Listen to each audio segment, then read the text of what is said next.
Thank you for joining us today. Before we begin, I want to remind you that on September 7th, Finding Hope presents Run for Hope, formerly our sobriety sprint. This event will be both in person and virtual. This is a family-friendly event to honor those we have lost and spread hope to our communities. You can learn more at runforhoperace.com and to register, honor your loved one, and to sponsor. But today I'm sitting back down with Miss Darcie Stevens. Hi. How are you doing, Darcie? I'm doing great. How are you? Good. How's the summer going with your kids? I'm busy.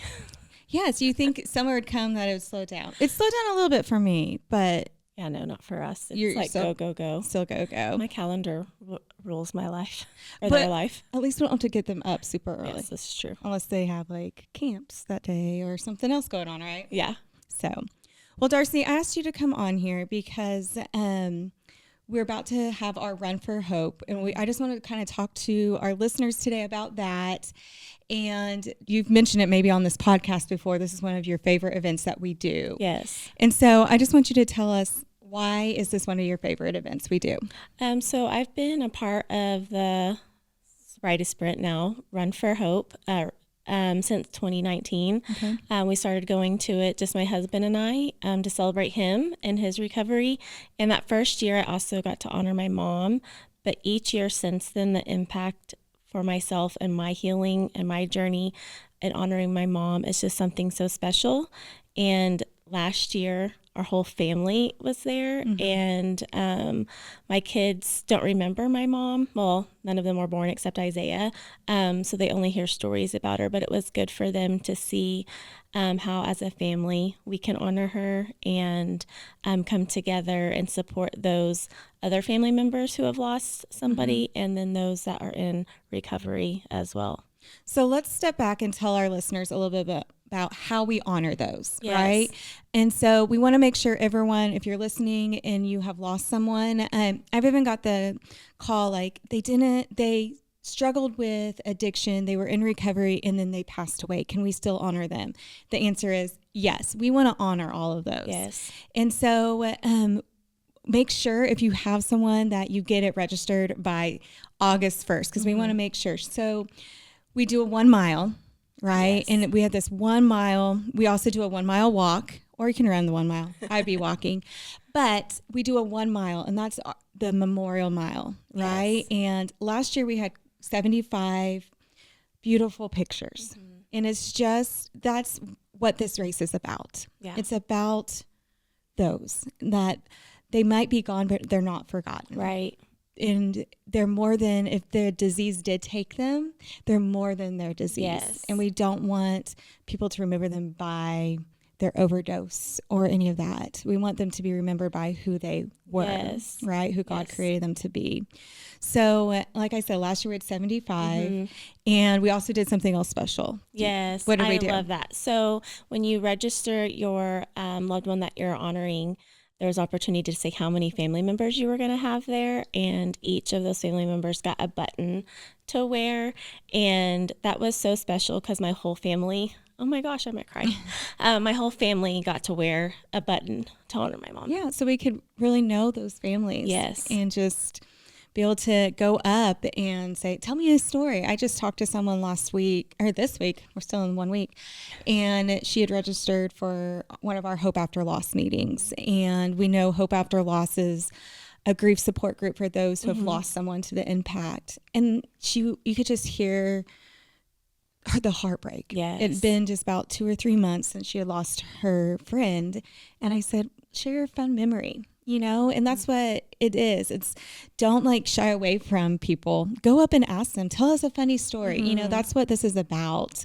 This last year, before the race even kicked off, we honored and said every single name. We took the time, whether we have 75 this year or 150, we are going to make sure that we honor each person that in that mile. Yeah. And that was special to my family because Annabelle's our youngest, and she was just waiting for her Nana's name to be called, and she got so emotional, even though she never met my mom, but she's heard stories about her, and just to hear her Nana's name called, it was very special to her. Oh, that means a lot to me because I really wanted to add that last year. Yes. Sometimes people will do like 90 minutes or however many, but I was like, no, I want these families to hear their loved ones' names. So thank you for sharing that. You're welcome. We have a time to honor, but you also said we celebrate recovery. Yes. So tell us more about that. So celebrating those who are actively in recovery, whether that's day 1 or year 11, just to come out and have a good time and celebrate them and the hard work that they put in every day. We do that to celebrate my husband. So this year he'll be almost 2 years sober at the race, God willing, and it's just a great time to celebrate him and celebrate where he is in his recovery, and as well as a family. And I'm so glad you mentioned the family, because this is for Finding Hope and Hope After Loss. This is a way to celebrate hope. Yes. And bring this awareness to the community. I think it's important to let the community know, like, let's break the stigma of addiction. Let's tell them there's places for the family members too, right? Yes. Like, we want to support those family members who love someone. Just God recently, as I see people on the street walking and you can tell they're high or intoxicated, like, God, every time I see it, I pray for that person and their family. Yes. And so, this is just going to help bring that awareness and break that stigma and take that shame away. Like, let's come together as a community and celebrate. Yes. And celebrate the hope, yes, that we have and that we have found. And so we do that. My question is, though, Darcie, do we have to be a runner to come? Absolutely not. So I've actually trained for 2 of these races. One, unfortunately, I wasn't able to go. I had a funeral ended up having to go that day. But the other one I did, and my daughter ran it with me. And I said, I am not stopping. And then I stopped because of her. But, it was a good challenge. Yes. So it's not too late to get trained. Right. If you want to do the 5K, and I see people all the time walking the 5K and the 1 mile. Last year we added the 1 mile in. Yes. And so that's an option as well. But we have it in 3 locations. Yeah. We have it in Oklahoma City, Weatherford, Oklahoma, and Tulsa, Oklahoma. Yes. But what if we don't live there? There's an option to sign up virtual as well. Absolutely. And that's what we're trying to do. We're trying to let's bring more virtual. Yes. If you've lost someone, sign up virtually. Like, get your church behind you, get your family, walk it virtually that same day. Yeah. If you get signed up by August 1st, we will be shipping out the shirts and the medals and all the things, but we just need them signed up by August 1st so that they can have it. But we want this. And something we're adding this year that we haven't done in the past is we're adding what we're calling teams. And if you've done races before or different events like this, you probably know about teams. Right. And so what this is my vision is these are Finding Hope groups. So this is a Finding Hope podcast. I can see our Finding Hope groups that are in Washington or Idaho or North Carolina or, all over. We don't have an in-person race, right? But let's get these groups together and create a team. Yes. And so, let's create a team. This is our biggest fundraiser for the year. This is what helps us finish the year out strong, but also pushes us getting ready for 2025. Right. And so these teams can help us also raise the money. Yeah. And so let's talk a little bit about that. So we have these teams raising money, but we also need amazing sponsors. Yes. Because our support groups, they are free. Like, it doesn't cost anyone anything to come to the meetings. We want them there. These are free support. We know this ministry is growing. Yes. So if you have been impacted by this podcast, right? This podcast isn't free to do. We have a whole team behind us right now, doing the video and all of that. And, or you're part of a group, it's not free. But if you have been impacted by any means, we'd love for you to create a team, maybe. Yes. Or even better yet, sponsor. Maybe get your company to get behind it, sponsor it. We need lots of sponsors to make this a success, the race a success, but also to continue to grow this ministry to where God is calling it. And you and I and our team has had lots of conversations about already 2025 I and know. what's coming next year and buckling down and like all the things that we can see where God is moving this ministry. So we need sponsors. Yes. And so again, you can go on to runforhoperace.com to sponsor, reach out, any little bit. Maybe you want to be one of our title sponsors, right? That would be amazing. We need some title sponsors, but we want that people to know about that as well. So we've talked about what the race is, what we do, honoring those they love. We've talked about the teams. We've talked about sponsorship. And one thing I added last year too, as Finding Hope has taken this over, is to make it more family friendly. Yes. So if we do have an in-person race, one of those 3 locations, how are we making it family friendly? There's bounce houses for the kids. There will be food trucks. And I know Annabelle, last year she was 8 and she loved it. She wanted to be in the bounce house the whole time. Yes. And I think there'll be face painting in Weatherford as well. Yes. I think some of our locations, we really are trying to get some face painting, and it just depends on the location and the rules and all of that. Right. So, but yes, we want your families there. We also added kid-sized t-shirts last year. Yes. Annabelle was so excited about that. That was something I was really passionate about, because my kids never could wear the t-shirts until they became young adults, that they're not preteens. We'll say that, teens. Yes. And so I'm real excited but we need them registered, because, last year we had lots of leftover shirts, so we really are trying to cut down. So make sure you register. Register today. Yes. Get in there, make a commitment, form that team. Yeah. Also, be sure to get your loved one, honor them, get their picture to us so that we can honor and remember those. Yes.